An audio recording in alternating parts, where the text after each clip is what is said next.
Ej, dosta sa lupanjem, debeljko. Nije ko da bi ti ovo mogao. A vidi ko se žali. A na mojoj grbači uvijek najteži poslovi. Moram lupat blokove, jest gljive, moram ići u dvorac. A stvarno? Ajmo onda zamijenit mjesta. Okidoki, skoči. Ap, ne tako brzo. Samo cipele. Samo cipele? Pa bello, nije toliko loše, ma nije lijepo vrijeme. Ej, Novioši, aj pojedi taj kaktus.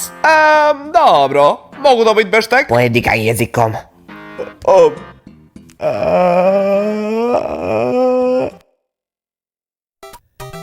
Ajmo, sedi dole, siso. Mislim da krvarim iznutra. Ale, što mi to tu imamo?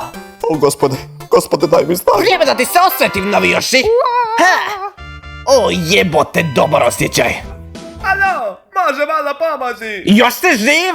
Kako? Kako je to moguće? Kako? Kako je? Okidoki, možda ovo zaslužujem.